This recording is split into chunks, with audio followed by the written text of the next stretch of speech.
Assalamualaikum warahmatullahi wabarakatuh. Kami di sini dari kelompok 4 akan mempresentasikan tugas 1 mengenai manajemen konstruksi interior.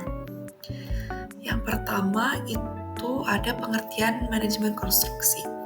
Di sini kita pecah dulu arti dari manajemen dan konstruksi itu sendiri. Manajemen itu merupakan proses perencanaan, pengorganisasian, pengarahan, dan pengendalian sumber daya seperti manusia, keuangan, material, dan juga informasi untuk mencapai tujuan tersebut. Lalu konstruksi itu merupakan proses pembangunan atau perekayasaan fisik suatu infrastruktur atau bangunan yang melibatkan berbagai tahap pekerjaan mulai dari perencanaan hingga pemeliharaan bangunan atau infrastruktur tersebut. Lalu di sini ada pengertian dari manajemen konstruksi, itu merupakan penerapan ilmu manajemen dalam proyek konstruksi. Dan hal ini melibatkan perencanaan, pengorganisasian, pengarahan, dan pengendalian sumber daya dan aktivitas yang terkait dengan proyek konstruksi tersebut agar proyek tersebut tercapai dan sesuai dengan spesifikasi, anggaran, dan jadwal yang telah ditetapkan. Lalu di sini ada pengertian manajemen konstruksi dari berbagai sumber. Yang pertama ada dari International Project Management Association. Itu mengatakan proyek manajemen konstruksi itu merupakan perencanaan, pengorganisasian, pemantauan, dan pengendalian semua aspek proyek, manajemen, dan kepemimpinan semua yang terlibat untuk mencapai tujuan proyek dengan aman dan dalam kriteria yang disepakati untuk waktu, biaya, ruang lingkup, kinerja, serta kualitasnya. Lalu yang kedua dari UK Association for Project Management, itu merupakan perencanaan, pengorganisasian, pemantauan, dan pengandalian semua aspek proyek dan motivasi semua yang terlibat untuk mencapai tujuan proyek dengan aman dalam waktu, biaya, kriteria, serta kinerja yang disepakati. Lalu yang ketiga ada dari British Standard Institute. Itu merupakan perencanaan, pemantauan, pengendalian semua aspek proyek dan motivasi semua pihak yang terlibat untuk mencapai tujuan proyek, tepat waktu dan biaya, kualitas, serta kinerjanya.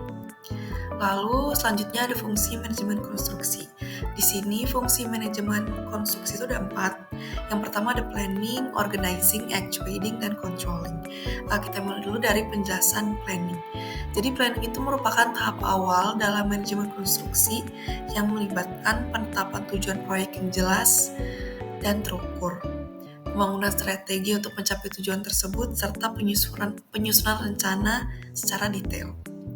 Dalam planning itu tersendiri ada beberapa kegiatan yang dilakukan. Seperti yang pertama itu ada penentuan tujuan proyek, merencanakan lingkup pekerjaan, menyusun jadwal proyek, menyusun anggaran proyek, merencanakan sumber daya, mutu, lalu merencanakan K3 juga. Lalu yang kedua ada organizing. Jadi organizing itu proses pembentukan struktur organisasi proyek, penetapan peran serta tanggung jawab anggota tim, alokasi sumber daya, dan juga pembentukan mekanisme komunikasi serta koordinasi. Lalu kegiatan yang dilakukan pada tahap organizing itu ada pembentukan tim proyek, penyusunan struktur organisasi proyek, penetapan peran tanggung jawab, koordinasi antar pihak, dan juga penetapan sistem pelaporan. Lalu yang ketiga ada actuating, itu merupakan proses pengimplementasian rencana yang telah dibuat, memimpin dan memotivasi tim proyek, mengelola komunikasi, dan juga memastikan bahwa pekerjaan itu sesuai dengan rencana. Ada pula kegiatan yang dilakukan pada tahap ini yaitu pengawasan pelaksanaan pekerjaan, pemberian instruksi dan arahan, manajemen komunikasi, resolusi konflik, dan juga implementasi K3. Lalu yang terakhir ada fungsi controlling. Itu merupakan proses pemantauan kemajuan proyek, pengukuran kinerja, lalu identifikasi penyimpangan, analisis penyebab penyimpangan, dan juga pengambilan tindakan korektif untuk memastikan tujuan proyek tercapai. Lalu yang dilakukan pada proses controlling adalah pemantauan kemajuan proyek, pengukuran kinerja, identifikasi masalah, pengambilan tindakan korektif, pengendalian mutu, pengendalian biaya, dan juga pelaporan kinerja. Selanjutnya ini ada tahapan pada manajemen konstruksi. Yang pertama itu ada feasibility study. Pada proses ini pemilik proyek menjelaskan fungsi proyek dan biaya yang diizinkan sehingga konsultan perencana dapat dengan tepat menafsirkan keinginan pemilik. Kegiatan yang dilaksanakan itu ada yang pertama, perencanaan awal, yaitu menyusun rencana kerja untuk menunjuk tim ahli untuk studi kelayakan. Lalu yang kedua ada perencanaan teknis, yaitu mempertimbangkan kebutuhan pengguna, kondisi lokasi, menyusun rancangan biaya, dan juga standar mutu. Yang ketiga ada persiapan proyek, yaitu menyiapkan ruang lingkup kerja, jadwal, dan juga rencana pelaksanaan. Yang terakhir ada pembuatan sketsa, membuat gambaran visual proyek awalnya itu seperti apa dengan skala yang jelas juga. Yang kedua ada desain. Tahapan ini melakukan perencanaan yang lebih mendetail sesuai dengan keinginan dari pemilik. Kegiatan yang dilakukan itu ada mengembangkan istisar proyek menjadi penjelasan akhir, memeriksa masalah teknis, dan juga meminta persetujuan akhir dari pemilik proyek. Ada pula hal yang harus disiapkan, yaitu ada rancangan yang rinci, gambar kerja, daftar kuantitas, dan juga rancangan biaya atau RAB. Lalu yang ketiga ada proses procurement, itu mendapatkan kontraktor yang akan mengerjakan proyek konstruksi atau mencari subkontraktornya juga.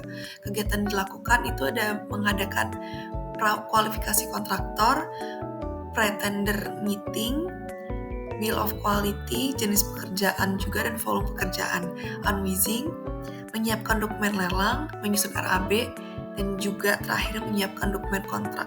Lalu yang keempat ada tahap construction. Tahap construction ini mewujudkan bangunan yang dirancang oleh konsultan perencana dalam batasan biaya waktu yang telah disepakati. Kegiatannya itu ada kegiatan perencanaan dan pengendalian. Yang pertama, perencanaan dan pengendalian jadwal waktu pelaksanaan. Yang kedua, perencanaan dan pengendalian organisasi lapangan. Lalu perencanaan dan pengendalian tenaga kerja, perencanaan dan pengendalian peralatan dan material. Lalu juga ada kegiatan koordinasi. Yang pertama ada mengkoordinasi kegiatan pembangunan dan mengkoordinasi para subkontraktor. Lalu yang terakhir ada operation. Operation itu kegiatan meyakinkan bahwa bangunan yang telah dibangun itu sesuai dengan dokumen kontrak sehingga bangunan siap dioperasikan.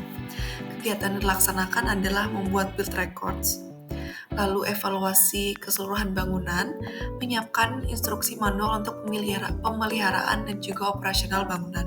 Yang terakhir ada mengevaluasi aspek positif dan negatif terhadap metode yang telah digunakan untuk pelaksanaan proyek berikutnya. Lalu di sini ada pihak yang terlibat dalam manajemen konstruksi. Jadi secara garis besar terdapat dua pihak yang terlibat, yaitu pengguna jasa dan penyedia jasa.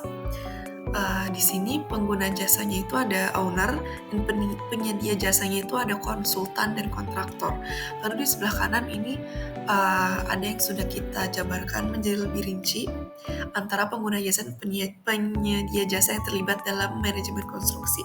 Ada pemilik, konsultan, kontraktor utama, subkontraktor, supplier, lembaga keuangan, badan pemerintah, juga tenaga ahli. Lalu di sini sudah kami rincikan lagi terkait pihak, lalu pengertian pihak itu sebenarnya mereka siapa sih di dalam manajemen kontrak konstruksi dan juga hak dan kewajibannya. Yang pertama di sini ada pemilik atau owner.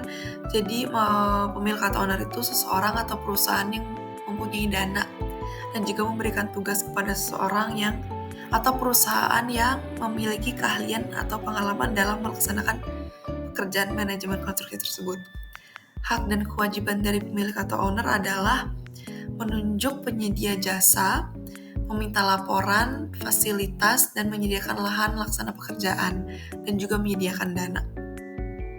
Lalu ada konsultan perencana, itu sebagai orang atau badan yang melaksanakan pekerjaan perencanaan sesuai dengan kontrak. Hak dan kewajibannya adalah menyusun dokumen perencanaan, konsultasi, dan memberikan pertimbangan, menjelaskan pekerjaan kepada kontraktor, evaluasi, dan juga mendapatkan persetujuan teknis terkait pelaksanaan serta koordinasi mulai rapat. Lalu ada konsultan QS, QA, dan scheduler. Mereka menggabungkan biaya konsep konseptual, biaya pengembangan desain, estimasi dokumen konstruksi, menyiapkan biaya proyek, termasuk juga biaya kontraktor.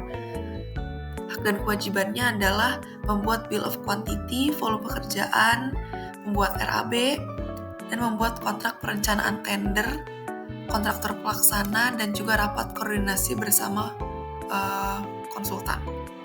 Lalu ada konsultan manajemen konstruksi. Mereka melaksanakan pekerjaan sesuai kontrak dengan memberi tugas untuk mengkoordinir perencanaan pelaksanaan fisik bangunan atau gedung yang telah diselesaikan. Lalu hak dan kewajibannya ada mengawasi pelaksanaan, sampai juga dengan sebagai pengawas untuk detail pelaksanaan. Lalu ada konsultan pengawas, yaitu orang atau badan yang ditunjuk oleh pengguna jasa untuk membangun pengelola pelaksanaan pekerjaan hingga selesai pekerjaan konstruksi. Hak dan kewajibannya adalah membimbing dan mengawasi pekerjaan sesuai standar dan juga mengkoordinasikan ketidaksesuaian kepada konsultan manajemen konstruksi. Lalu ada kontraktor, mereka adalah perusahaan yang dipilih dan disetujui untuk melaksanakan pekerjaan konstruksi. Hak dan kewajibannya adalah berhak menerima pembayaran dan perpanjangan waktu sesuai dengan ketentuan, hingga bertanggung jawab atas hasil kerja, berkoordinasi, dan mematuhi peraturan. Lalu ada supplier, mereka adalah pihak yang ditunjuk oleh kontraktor untuk memasok material yang memiliki kualifikasi yang diinginkan oleh pemilik. Hak dan kewajibannya adalah menerima pembayaran serta menyediakan dokumen terkait dan memberikan dukungan teknis. Lalu yang terakhir ada lembaga keuangan. Lembaga yang mendukung ketersediaan dana untuk memenuhi anggaran dan perencanaan dalam manajemen konstruksi ini. Hak dan kewajibannya adalah berhak menerima pembayaran kembali pinjaman sesuai perjanjian perkembangan proyek. Kewajibannya adalah menyediakan dana sesuai komitmen, menjaga kerahasiaan, dan memberikan dukungan finansial sesuai persyaratan. Materi selanjutnya akan disampaikan oleh rekan kelompok saya. Terima kasih. Ada topik 4, yaitu pelelangan atau tender. Apa itu pelelangan atau tender? Pelelangan atau tender merupakan metode pemilihan penyedia barang, jasa, atau pekerjaan konstruksi melalui mekanisme yang kompetitif dan transparan dengan tujuan menyeleksi dan menetapkan pihak yang paling layak untuk melaksanakan pekerjaan atau menyediakan barang atau jasa. Selanjutnya ada prinsip tender, itu ada pertama ada efisien, kedua ada efektif, ketiga ada terbuka, keempat ada transparan, kelima ada adil, dan yang terakhir ada akuntabel. Untuk penjelasan dari masing-masing prinsip bisa dilihat dari teks yang ada di bawahnya. Selanjutnya ada azas lelang. Pertama ada azas lelang persaingan, ada azas lelang publisitas, ada azas kepastian, ada azas efisiensi, dan ada azas pertanggungjawaban. Selanjutnya ada jenis-jenis pelelangan. Pertama ada pelelangan umum, pelelangan terbatas, pelelangan sederhana, pemilihan langsung, penggandaan langsung, penunjukan langsung, dan yang terakhir ada swakelola. Pertama ada pelelangan umum. Pelelangan umum itu merupakan pemilihan yang dilakukan secara terbuka sehingga memungkinkan semua pihak yang berminat dan memenuhi kualitas dapat berpartisipasi. Pengumuman biasanya disebarluaskan melalui media massa, minimal 1 media, dan pengumuman resmi. Selanjutnya ada pelelangan terbatas, proses pemilihan penyedia untuk pekerjaan tertentu yang diyakini jumlah penyedia jasanya terbatas, di mana hanya penyedia yang lulus prakualifikasi yang diundang untuk mengajukan penawaran. Pemilihan ini diumumkan secara luas melalui media elektronik atau media cetak. Selanjutnya ada pelelangan sederhana. Pelelangan sederhana adalah metode pemilihan penyedia barang atau jasa lainnya untuk pekerjaan yang bernilai paling tinggi 200 juta. Selanjutnya ada pemilihan langsung. Pemilihan langsung itu proses pemilihan penyedia barang atau jasa di mana pihak pengadaan mengundang penyedia tertentu untuk mengajukan penawaran. Biasanya minimal 3 penawaran telah lulus kualifikasi, metode ini digunakan ketika proses pelelangan umum atau terbatas dianggap tidak efisien dari segi biaya dan waktu. Selanjutnya ada penunjukan langsung, proses pengadaan di mana instansi atau organisasi secara langsung menunjuk satu media untuk melaksanakan pekerjaan, baik itu barang, jasa, atau konstruksi tanpa proses pelelangan. Metode ini biasanya diterapkan dalam keadaan tertentu dan mendesak dan tidak dapat direncanakan sebelumnya. Selanjutnya ada pengadaan langsung. Pengadaan langsung adalah proses pengadaan barang, pekerjaan, konstruksi, atau jasa lainnya yang dilakukan dengan cara membeli atau membayar langsung kepada penyedia tanpa melalui prosedur lelang. Dan yang terakhir ada swakelola, metode memperoleh barang atau jasa yang dikerjakan sendiri oleh kementerian, lembaga, atau perangkat daerah, serta organisasi masyarakat atau kelompok masyarakat. Menurut pasal 26 ayat 1 Peraturan Presiden Nomor 54 Tahun 2010, swakelola mencakup semua tahapan pengadaan, mulai dari perencanaan hingga pelaporan dan pertanggungjawaban pekerjaan. Apa saja syarat mengikuti pelelangan proyek? Pertama ada persyaratan, yaitu legalitas perusahaan meliputi akta, tanda daftar perusahaan, NPWP, SDUP, dokumen kualifikasi lain, menyediakan dokumen tambahan sesuai dengan permintaan penyelenggara tender. Yang kedua ada mampu melaksanakan kontrak, serta memastikan bahwa penawaran sesuai dengan syarat dan ketentuan yang telah ditetapkan penyelenggara tender. Ketiga ada kontraktor perlu memastikan kemampuan masih ada dalam segi keahlian serta menunjukkan kapasitas untuk memenuhi komitmen penawaran. Dan yang terakhir adalah mencari informasi sebanyak-banyaknya mengenai penyelenggara tender, baik perusahaan maupun badan pemerintah yang menyediakan tender. Selanjutnya untuk alur tender umum, pertama persiapkan dokumen tender. Pihak pemberi kerja menyiapkan dokumen yang mencakup spesifikasi teknis, anggaran, jadwal, serta syarat dan ketentuan yang harus dipenuhi oleh calon kontraktor. Yang kedua, pengumuman tender diumumkan secara publik melalui berbagai media baik cetak maupun digital seperti website, sosial media, atau portal tender pemerintah. Yang ketiga, pendaftaran pengambilan dokumen tender. Peserta tender yang berminat mendaftarkan diri dan mengambil dokumen tender di tempat yang sudah ditentukan. Keempat, penjelasan detail proyek atau Anweisung. Sebelum penawaran perusahaan mengadakan sesi penjelasan dan informasi lebih lanjut mengenai proyek. Calon kontraktor dapat mengajukan pertanyaan ataupun mendapat klarifikasi mengenai spesifikasi dan persyaratan proyek yang akan dilakukan. Alur tender yang kelima, pengajuan penawaran, yaitu calon penyedia menyiapkan dan memberikan proposal penawaran sesuai dengan ketentuan dalam dokumen tender. Yang keenam, pembukaan tender, proses dibuka secara resmi dan dilakukan secara terbuka agar semua pihak dapat menyaksikan. Yang ketujuh, evaluasi tender. Tim evaluasi bernilai penawaran berdasarkan kriteria yang telah ditetapkan sebelumnya. Sistem evaluasi ada bermacam-macam cara, namun umumnya menggunakan sistem bobot atau sistem scoring. Yang kedelapan, penetapan pemenang tender. Setelah evaluasi selesai, pemenang tender ditetapkan berdasarkan hasil evaluasi penawaran dan kesepakatan yang dicapai. Penerapan ini dilakukan secara transparan.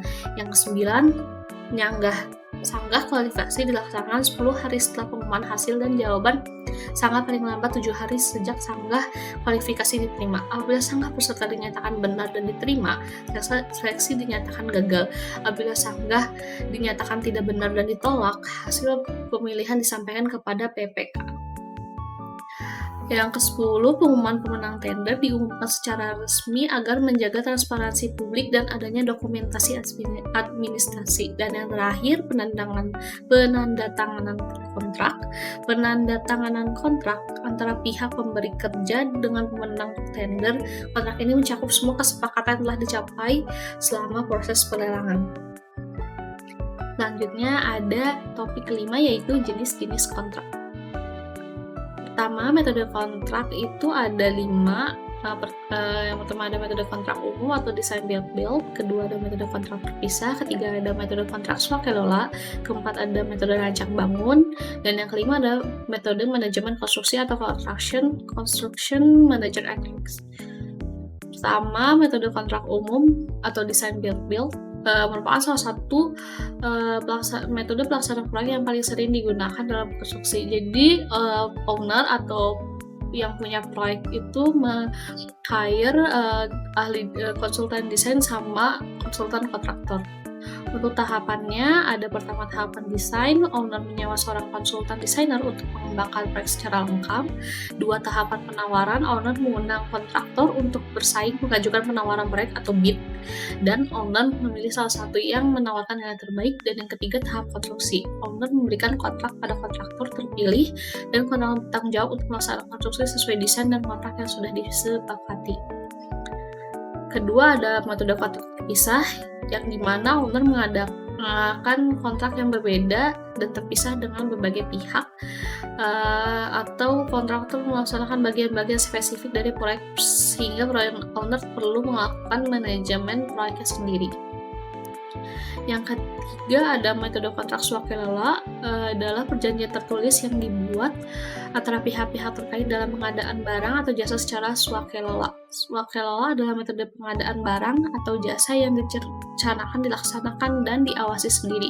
Adapun swakelola memiliki 4 tipe. Pertama, tipe 1 yang direncanakan, dilaksanakan, dan diawasi oleh penanggung jawab anggaran. Yang tipe kedua diawasi oleh penanggung jawab anggaran dan dilaksanakan oleh pelaksana swakelola. Dan tipe keempat, penanggung jawabnya itu kelompok masyarakat dan dilaksanakan oleh kelompok masyarakat juga. Dan yang terakhir ada yang tipe baru, tipe 3, yaitu penanggung jawab anggaran dan dilaksanakan oleh organisasi kemasyarakatan. Selanjutnya ada metode rancang bangun, design build, metode penyelesaian proyek konstruksi dengan satu kontrak antara pemilik proyek dan kontraktor. Dalam metode ini, kontraktor bertanggung jawab untuk merancang dan membangun proyek. Untuk kelebihannya itu, metode rancang bangun percepat waktu pengerjaan proyek dan menghemat biaya. Kelemahannya, bagi owner, kegiatan pengawasan relatif sulit dilakukan dengan cermat, baik terhadap harga maupun kualitas pekerjaan, mengingat perencanaan dan pelaksanaan berada dalam satu pihak. Selanjutnya ada metode manajemen konstruksi atau construction manager at risk. Owner menjalin kontrak dengan manajemen konstruksi sejak awal tahap desain. Berbeda dengan desain build, di mana kontraktor baru terlibat setelah desain selesai. Metode ini mengambil peran sebagai konsultan selama tahap prakonstruksi dalam desain, kemudian mengambil peran sebagai kontraktor utama selama tahap konstruksi, sambil menanggung resiko penyelesaian proyek. Selanjutnya ada bentuk organisasi proyek konstruksi. Pertama ada organisasi tradisional. Bentuk organisasi ini terdiri dari 3 pihak, yaitu pemilik proyek yang bertindak sebagai manajemen proyek, konsultan desain sebagai perancangan konstruksi, dan kontraktor sebagai pelaksana konstruksi. Selanjutnya ada organisasi sukarela, memiliki ciri-ciri owner bertanggung jawab atas perencanaan dan pelaksanaan proyek sebagai konsultan perencanaan dan kontraktor. Jenis proyek yang bisa diterapkan harga tetap, harga satuan, serta kontrak konstruksi yang dinegosiasikan. Dan terakhir ada organisasi turnkey. Owner proyek menyerahkan tanggung jawab desain dan pelaksanaan konstruksi pada suatu organisasi, investor, atau kontraktor. Dalam hal ini, kontraktor menjadi konsultan perencana. Ciri-ciri organisasi tersebut: satu perusahaan yang bertanggung jawab baik secara desain maupun pelaksanaan konstruksi. Selanjutnya ada topik 6, yaitu pembuatan CAC atau TOR dan proses inquiry. Apa itu CAC atau TOR? CAC itu merupakan kerangka acuan kerja atau term of reference, merupakan dokumen perencanaan yang merinci berbagai aspek penting dari sebuah proyek. Dokumen ini berfungsi sebagai panduan utama bagi semua pihak yang terlibat, memastikan pelaksanaan proyek berjalan sesuai dengan tujuan, batasan, dan sumber daya yang telah ditentukan. Fungsi dan tujuan dari kerangka acuan kerja ini, pertama ada panduan pelaksanaan, memberikan arahan yang jelas tentang apa yang harus dilakukan. Kedua ada komunikasi, menjadi alat komunikasi antara tim manajemen dan pemangku kepentingan untuk menyelaraskan pemahaman. Ketiga ada efisiensi dan efektivitas, membantu tim memprioritaskan tugas, identifikasi risiko, dan memastikan proyek jalan sesuai rencana. Dan yang terakhir, dokumen perjanjian berisi kesepakatan antara pihak-pihak terkait mengenai tanggung jawab, jadwal, dan hasil yang diharapkan. Selanjutnya untuk contohnya ada sini ada contohnya, nanti untuk penjelasan lebih lanjutnya ada di topik selanjutnya. Untuk selanjutnya ada surat penawaran atau quotation, dokumen resmi yang digunakan dalam penawaran barang kepada klien atau pembeli. Surat ini berisi informasi rinci tentang produk atau layanan yang ditawarkan, termasuk harga, deskripsi, harga atau deskripsi. Biasanya harga yang ditawarkan berbeda dengan harga di pasaran, oleh karena itu timbullah dokumen quotation ini. Isi dari surat penawaran ada informasi perusahaan seperti nama perusahaan, identitas penerima seperti nama klien atau perusahaan tujuan, nama produk jasa meliputi deskripsi produk yang ditawarkan serta jumlah yang dibutuhkan, serta rincian harga seperti harga diskon jika dibeli dalam jumlah banyak, dan metode pembayaran yang dilakukan. Selanjutnya ada surat perjanjian kerjasama atau PKS atau Memorandum of Understanding atau MOU, dokumen yang mengatur hubungan kerja antara dua pihak atau lebih dalam konteks bisnis atau proyek tertentu. MOU berfungsi sebagai kesepakatan awal antara pihak-pihak yang ingin menjalin kerjasama, bersifat setelah kedua pihak sepakat dengan poin-poin dalam MOU, mereka akan menyusun PKS. Dokumen ini bersifat mengikat dalam semua syarat, hak, dan kewajiban masing-masing pihak secara rinci. PKS mencakup ketentuan tentang pelaksanaan kerjasama, pembagian keuntungan, tanggung jawab, serta sanksi jika terjadi pelanggaran. Isi surat perjanjian kerjasama terdiri ada judul dokumen, identitas pihak seperti nama dan alamat pihak yang terlibat, latar belakang seperti penjelasan alasan dilakukannya perjanjian, ruang lingkup kerjasama meliputi deskripsi apa yang dilakukan dalam kerjasama tersebut, hak dan kewajiban, pembagian keuntungan, ketentuan bagi hasil dari kerjasama, jadwal pelaksanaan meliputi waktu dan tahapan pelaksanaan proyek, ketentuan penyelesaian sengketa, cara-cara menyelesaikan jika terjadi perselisihan, dan terakhir penutupan tanda tangan para pihak sebagai bukti persetujuan. Selanjutnya ada surat tagihan atau invoice, dokumen keuangan yang digunakan untuk menagih pembayaran dari klien atau pelanggan atas barang atau jasa yang telah disediakan dalam suatu proyek. Surat ini berfungsi sebagai bukti transaksi dan mencakup perincian penting terkait pembayaran yang harus dilakukan. Pertama, isi surat tersebut ada tujuan penagihan secara jelas dan detail, nomor invoice untuk identifikasi dokumen, tanggal pembuatan tagihan, identifikasi pihak, nama dan alamat penyedia jasa dan klien yang ditagih, distribusi barang jasa meliputi rincian mengenai barang jasa yang diberikan termasuk harga per unit, total biaya, jumlah yang harus dibayar termasuk pajak dan tujuan yang jelas, serta metode pembayaran, rincian rekening bank seperti nama bank dan pemilik nomor rekening. Selanjutnya ada jaminan bank garansi atau performance bond, dokumen yang diterbitkan oleh bank yang menjamin pembayaran kepada pemilik proyek jika kontraktor tidak memenuhi kewajibannya sesuai dengan kontrak. Jaminan ini berfungsi untuk melindungi pemilik proyek dari risiko kerugian akibat prestasi yang dilakukan oleh kontraktor. Adapun fungsi dan tujuan bank garansi: pertama, perlindungan bagi pemberi kerja. Bank garansi memberikan jaminan jika kontraktor gagal dalam pelaksanaan proyek, bank akan membayar sejumlah uang yang telah disepakati kepada pemilik proyek. Kedua, ada menjamin kualitas pekerjaan. Dalam konteks proyek konstruksi, performance bond memastikan bahwa pekerjaan akan diselesaikan sesuai dengan spesifikasi yang telah ditentukan dalam kontrak. Dan ketiga, ada meningkatkan kepercayaan. Dengan adanya bank garansi, pemilik proyek lebih percaya untuk bekerja sama dengan kontraktor karena ada jaminan finansial dari bank. Assalamualaikum warahmatullahi wabarakatuh. Perkenalkan, nama saya Kania Nurul Hasanah dengan NIM 160323163 dari kelas DI 4603B. Di sini saya akan mempresentasikan topik nomor 7 mengenai acuan pembuatan KAK atau TOR. Yang pertama, apa itu format KAK atau TOR? Lalu ada berapa isinya? Format KAK atau TOR ini memiliki 6 bagian. Yang pertama adalah latar belakang, maksud tujuan, sumber dana, ruang lingkup pekerjaan, syarat-syarat penyedia barang, dan yang terakhir ada dasar hukum. Yang pertama, untuk latar belakang di KAK ini berisi alasan mengapa KAK itu disusun, lalu pentingnya perencanaan dalam pelaksanaan tugas dan fungsi dari pekerjaan tersebut. Lalu ada yang kedua, maksud dan tujuan. Maksud dan tujuan dalam KAK ini berisi penjelasan mengenai alasan atau tujuan dari pelaksanaan dan perancangan kegiatan tersebut. Lalu ada sumber pendanaan. Sumber pendanaan dari KAK ini berisi perkiraan biaya yang dibutuhkan untuk melaksanakan suatu kegiatan atau proyek. Perkiraan biaya ini biasanya bersumber dari APBD, APBN, atau sumber pendanaan lainnya. Jadi setiap ada pembangunan atau ada perencanaan suatu pekerjaan, di KAK ini akan dicantumkan sumber pendanaan dan nilai dari pekerjaannya itu berapa. Lalu ada ruang lingkup pekerjaan. Nah, ruang lingkup pekerjaan ini cukup diperlukan dalam KAK karena berisi penjelasan mengenai apa yang akan dikerjakan, lalu siapa yang mengerjakan, kapan dan di mana, lalu bagaimana juga berapa biaya yang akan dikeluarkan dari pekerjaan tersebut atau dibutuhkan dari pekerjaan tersebut.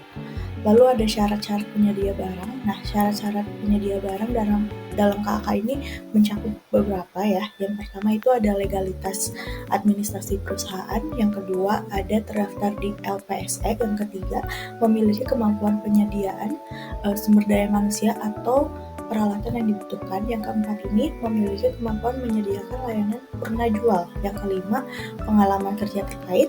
Yang ketujuh yang keenam memiliki kemampuan persyaratan TKDN dan BMP. Yang ketujuh ini memiliki kemampuan memenuhi persyaratan penggunaan produksi dalam negeri.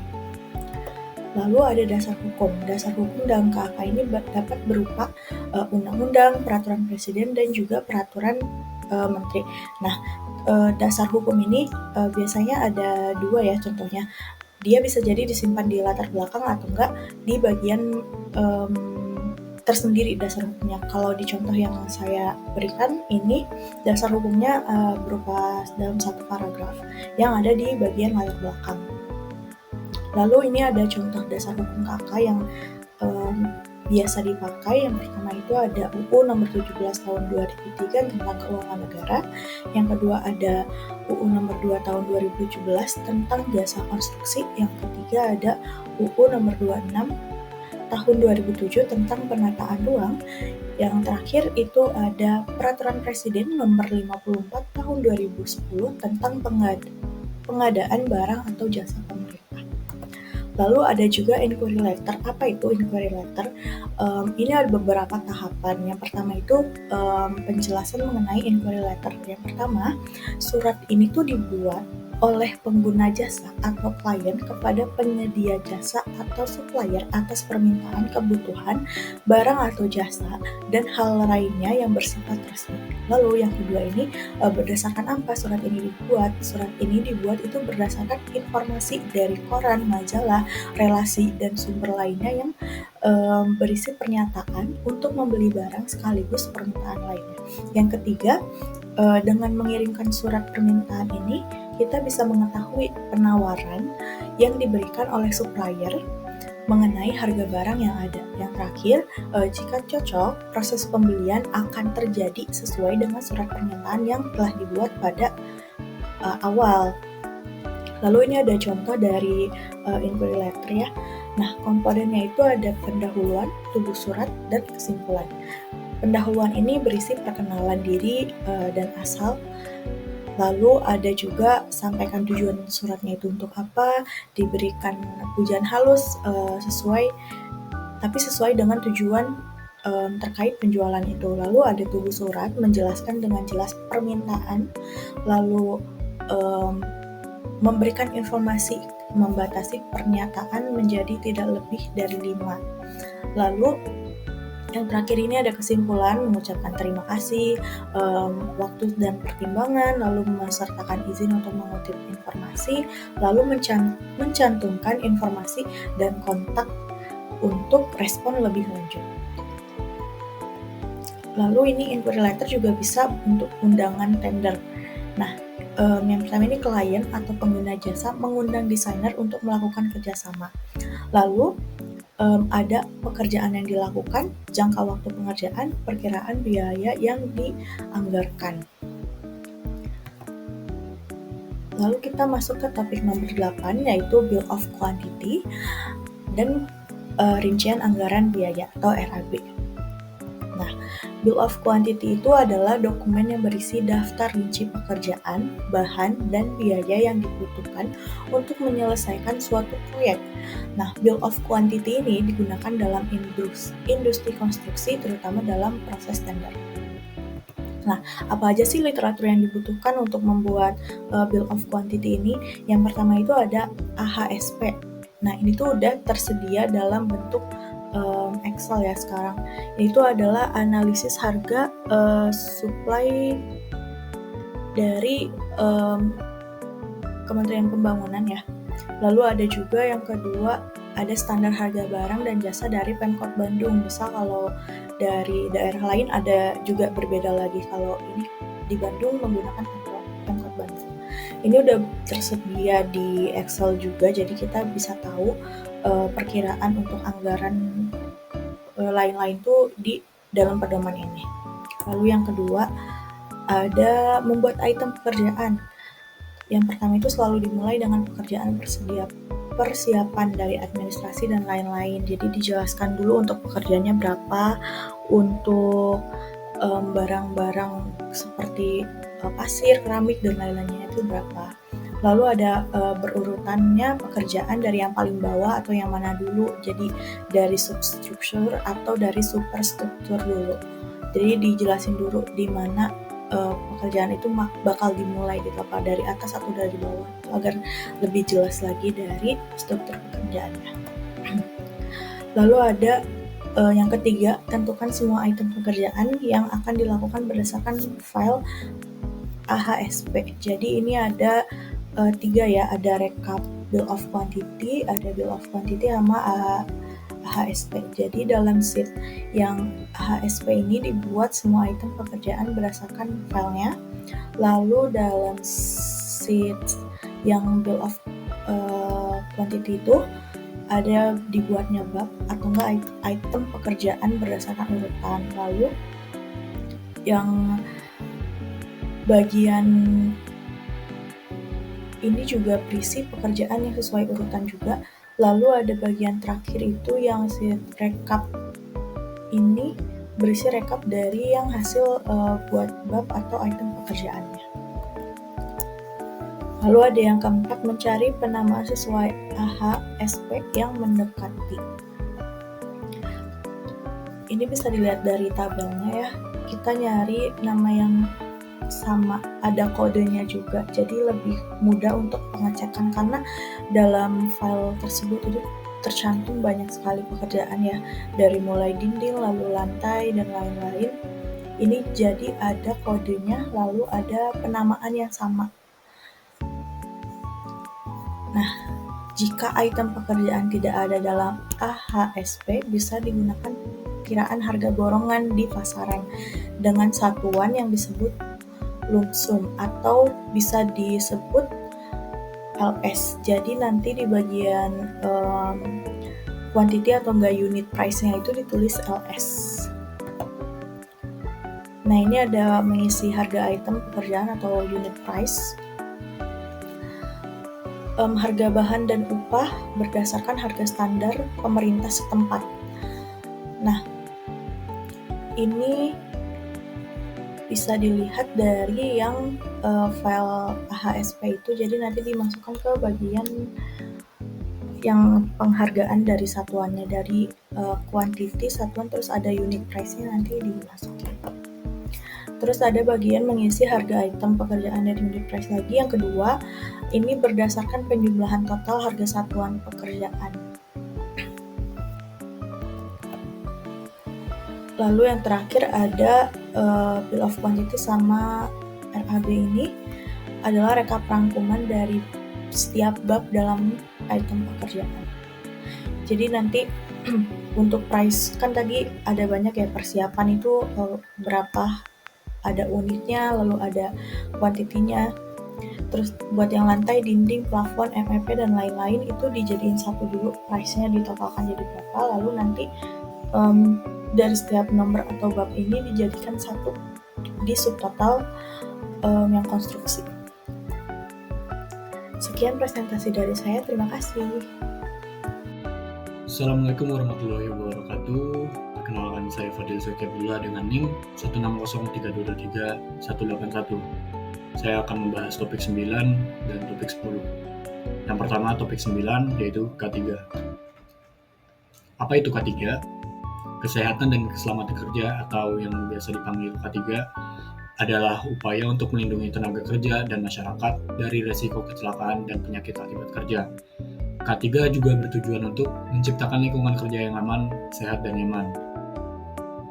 K3 memiliki peraturan dan perundangan yang harus diikuti, yang mana yang pertama disebutkan dalam Undang-Undang Nomor 2 Tahun 2017 tentang Jasa Konstruksi, lalu Permen PU Nomor 5 Tahun 2014 tentang pedoman SMK 3 Konstruksi Bidang Pekerjaan Umum, lalu PP Nomor 50 Tahun 2012 tentang penerapan SMK 3, lalu Permen PU Nomor 9 Tahun 2008 tentang pedoman SMK 3. Yang kelima ada Keputusan Bersama Menteri Tenaga Kerja dan Menteri Pekerjaan Umum Nomor 104, Keputusan 1986 tentang K3 di tempat kegiatan konstruksi. Lalu ada Permenaker Trans Nomor 1 Tahun 1980 tentang K3 pada konstruksi bangunan. Lalu yang ketujuh ada Undang-Undang Nomor 1 Tahun 1970 tentang keselamatan kerja. Dan terakhir yang ke-8 ada Permen PUPR 02 tahun 2018.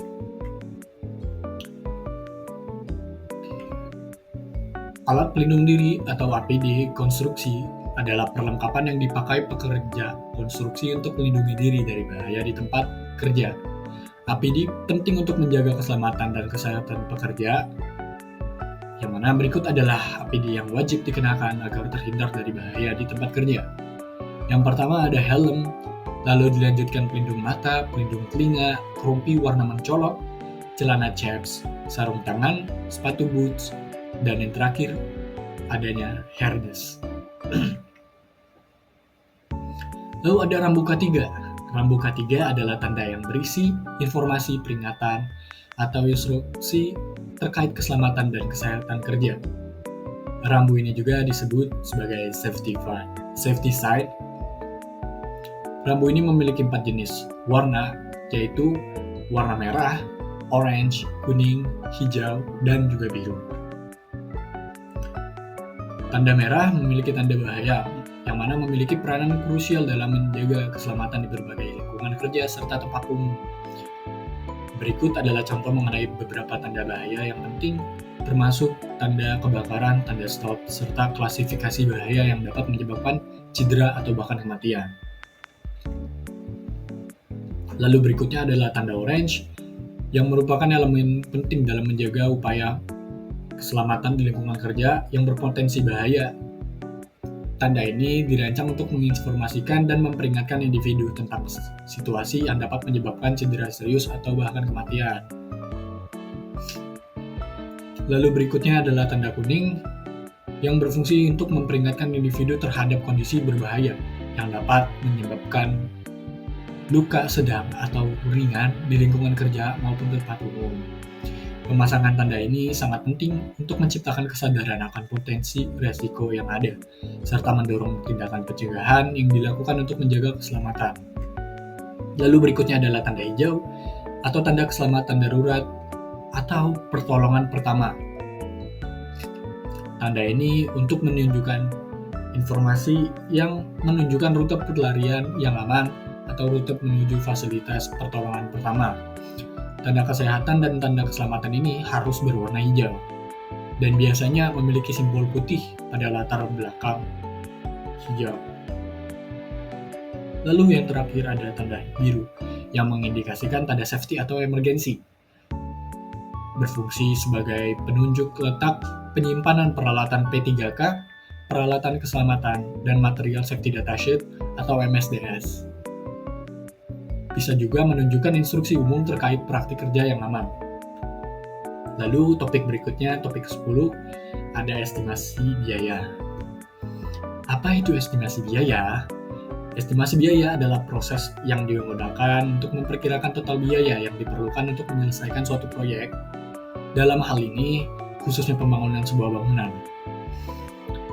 Proses ini melibatkan analisis dan perhitungan yang seksama mengenai berbagai faktor yang dapat mempengaruhi total pengeluaran, termasuk bahan, tenaga kerja, alat, dan biaya tak terduga lainnya. Estimasi biaya menjadi salah satu langkah awal yang krusial dalam manajemen proyek konstruksi karena memberikan gambaran jelas mengenai anggaran yang diperlukan. Estimasi biaya memiliki 3 jenis.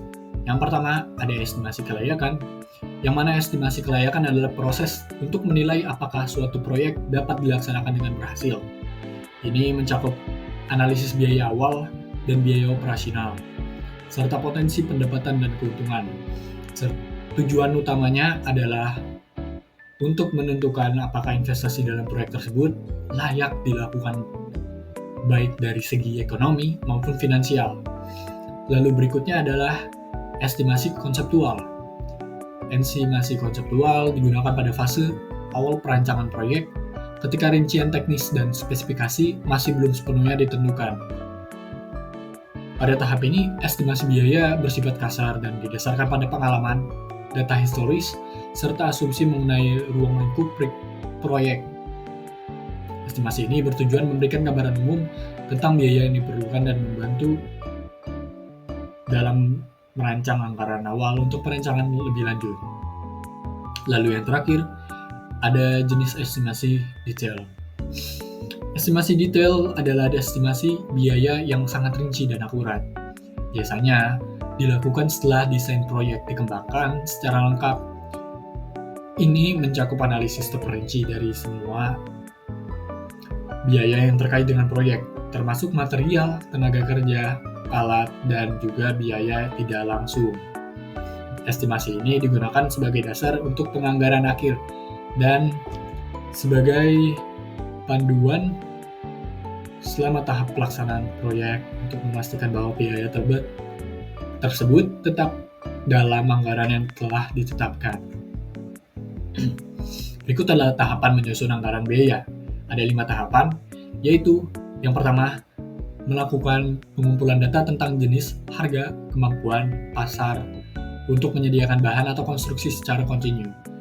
Lalu, melakukan pengumpulan data tentang upah yang berlaku di daerah lokasi proyek dan atau upah pada umumnya jika proyek didatangkan dari luar daerah lokasi proyek. Yang ketiga, melakukan perhitungan analisis bahan dan upah dengan menggunakan analisis yang diyakini baik oleh si pembuat anggaran. Di pasaran terdapat panduan berupa jurnal standar negara Indonesia. Lalu yang keempat, melakukan perhitungan harga satuan pekerjaan dengan memanfaatkan hasil analisis satuan pekerjaan dan daftar kuantitas pekerjaan. Lalu yang terakhir, yang kelima, membuat rekapitulasi. Lalu apa itu RAB? RAB adalah singkatan dari Rencana Anggaran Biaya.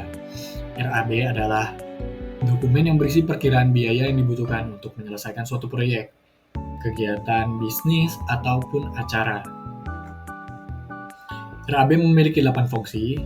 Yang pertama, sebagai pedoman untuk melakukan perjanjian kontrak kerja konstruksi, lalu menghitung perkiraan kebutuhan material pada pekerjaan bangunan, lalu memperkirakan kebutuhan jumlah tenaga dan lama pengerjaan, lalu yang keempat, alat ukur dalam memantau penghematan pelaksanaan pembuatan, lalu mengukur harga suatu bangunan sehingga dapat dijadikan kesepakatan harga dalam melakukan transaksi jual beli properti, lalu menentukan harga jual rumah di perumahan. Yang ketujuh, menghitung PPN bangunan, yaitu 10% dari RAB. Lalu yang ke-8, mencari tahu perkiraan keuntungan yang didapat kontraktor ketika memborong suatu pekerjaan bangunan. Dalam menghitung RAB, membutuhkan 5 data. Yang pertama, gambar rencana bangunan DED atau kerap disebut Detail Engineering Design. Lalu yang kedua, spesifikasi teknis pekerjaan yang biasa disebut juga sebagai RKS atau rencana kerja dan syarat-syarat. Lalu yang ketiga, volume masing-masing pekerjaan yang akan dilaksanakan. Lalu daftar harga bahan bangunan dan upah pekerja saat pekerjaan dilaksanakan. Lalu yang terakhir, yang kelima, ada analisa BOW atau harga satuan pekerjaan standar negara Indonesia. Berikut adalah tahapan menghitung RAB. Sebagai contoh, seperti gambar di samping, menghitung semua item pekerjaan untuk desain interior, misal pekerjaan pembongkaran, pekerjaan plafon, pekerjaan lantai, partisi, furnitur, dan lain-lain. Tiap item pekerjaan bisa ada beberapa pekerjaan, misal pekerjaan lantai, itu bisa terbagi menjadi pemasangan keramik, vinil, rumput sintetis, dan lain-lain. Lalu volume pekerjaan bisa dalam satuan meter kubik, meter persegi, meter panjang, tergantung dengan item pekerjaan.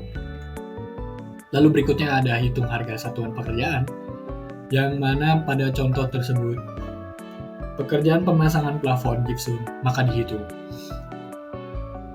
Ini sebagai rumusan, tiap 1 meter kubik membutuhkan tenaga 0,4 pekerja OH atau orang per hari, lalu 0,1 tukang kayu untuk setiap meter persegi. Lalu upah pekerja pada tahun 2025 adalah 83.000, sedangkan tukang kayu 94.922 perak per hari.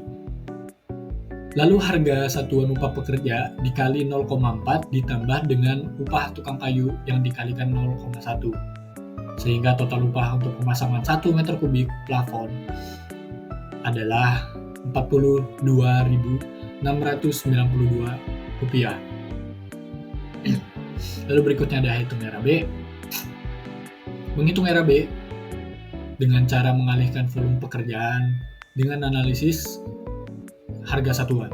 Dari contoh di samping, dapat dihitung RAB pemasangan plafon gypsum, yang mana misal 14 meter kubik dikali dengan harga satuan meter kubik, yaitu 103.500, yang mana hasilnya menjadi Rp1.449 kurang lebih. Lalu menjumlahkan semua jenis pekerjaan yang meliputi pekerjaan persiapan, pekerjaan plafon, pekerjaan dinding, pekerjaan elektrikal untuk plafon dan dinding, pekerjaan lantai, pekerjaan finishing. Lalu menghitung persentase untuk setiap jenis pekerjaan dengan cara membagi harga pekerjaan per jenis dengan total biaya keseluruhan. Kemudian mengalihkannya dengan 100%. Lalu menghitung kumulatif persentase dengan menjumlahkan item pekerjaan secara berurutan. Untuk item 1, untuk item 2, jumlahkan item 1 dan item 2, lalu tambahkan item 3 ke hasil kumulatif item 2, dan seterusnya. Lalu yang terakhir ada kurva S. Kurva atau lengkung menunjukkan hubungan antara biaya kumulatif yang dikeluarkan atau persentase penyelesaian pekerjaan dengan parameter waktu, yang mana sumbu X adalah biaya kumulatif atau persentase, lalu ada sumbu Y, yang mana adalah waktu penyelesaian pekerjaan. Hal ini berfungsi sebagai alat untuk memantau atau mengawasi kemajuan pekerjaan dan mengendalikan pelaksanaan proyek. Berikut adalah prosedur untuk membuat kurva S. Ada 5. Yang pertama, mengidentifikasi pokok-pokok item pekerjaan. Yang kedua, menyusun daftar volume atau biaya untuk setiap item. Yang ketiga, menetapkan urutan logis untuk setiap item pekerjaan dan durasi pekerjaan. Lalu yang keempat, ada menentukan nilai bobot atau biaya dan bobot nilai. Yang kelima, yang terakhir, menggambarkan titik tersebut untuk menghasilkan kurva S. Sekian dari saya dan teman-teman saya. Kami dari kelompok 4 mengucapkan terima kasih. Wassalamualaikum warahmatullahi wabarakatuh. Terima kasih.